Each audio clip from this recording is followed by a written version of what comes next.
Hotel বা রেস্টুরেন্টের মতোই যদি তান্দুরি চিকেনটা ঘরে তৈরি করা যায় তাহলে কেমন হয় বলুন তো। বিসমিল্লাহির রহমানির রহিম। আসসালামু আলাইকুম, welcome back to FM kitchen. আজকে তৈরি করে দেখাবো খুবই মজাদার তান্দুরি চিকেন এবং খুব সহজভাবেই, আর শীতের তো খেতে অসম্ভব মজার হয়। চলুন চলে যাই এফএম কিচেনে। এখানে মুরগির মাংস আমি ভালো মতো ধুয়ে পরিষ্কার করে পানি ঝরিয়ে নিয়েছি।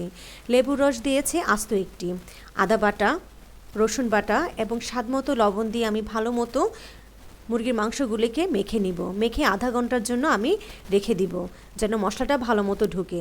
কড়াইতে আমি 1 টেবিল চামচ ঘি দিয়ে মেল্ট করে আমি চুলাটা বন্ধ করে দিয়েছি। চুলাটা বন্ধ করে 1 টেবিল চামচ বেসন দিয়ে আমি এখন ভেজে নিব।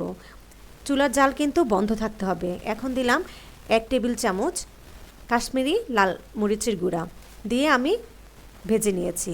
আমি মিক্সিং বলে 4 টেবিল চামচ সরিষার তেল দিয়ে কাশ্মীরি মরিচের গুঁড়া দিয়ে আমি মিক্স করে নিয়েছি। আর টক দই আগে পানি ঝরিয়ে রেখেছিলাম 2 টেবিল চামচ। এখানে আমি কাঁচা মরিচ পেস্ট দিলাম ধনে গুঁড়া, একটু জিরা বাটা না থাকলে জিরা গুঁড়া দিতে পারেন, গরম মশলা গুঁড়া আর চাট মশলা 1 চামচ। চাট মশলা দিলে কিন্তু খুবই মজা হয়। আর দিলাম কাসুরি মেথি না থাকলে স্কিপ করতে পারেন, তবে কাসুরি মেথি দিলে স্বাদটা বহুগুণে বেড়ে যায়, হোটেলের মতোই মনে হবে।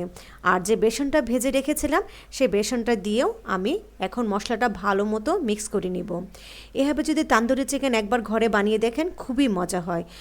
এখন মশলাটার জন্য আমি আরেকটু লবণ আর তান্দুরি মশলা রেডিমেড যেটা পাওয়া যায় সেটাই দিয়েছি, দিয়ে ভালো মতো মিক্স করে নিব।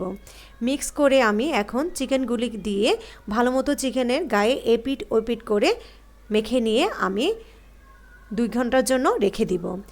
2 ঘন্টা পরে ফিরে এসেছি। এখানে একটি গ্রিল প্যানে পরিমাণ মতো সরিষার তেল দিয়ে এখন আমি চিকেনটাকে দিয়ে ভেজে নেব। আগুনের ফ্লেমটা কিন্তু মিডিয়াম ফ্লেমেই থাকবে, বেশি হাই ফ্লেমে করা যাবে না। এক পিঠ যখন ভাজা হয়ে যাবে এভাবে উল্টে আমি সবগুলি ভেজে নেব। ভাজা হয়ে গেলে আমি একটি প্লেটে তুলে রাখবো। দেখেন এভাবে করে আমি সবগুলি ভেজে নিয়েছি।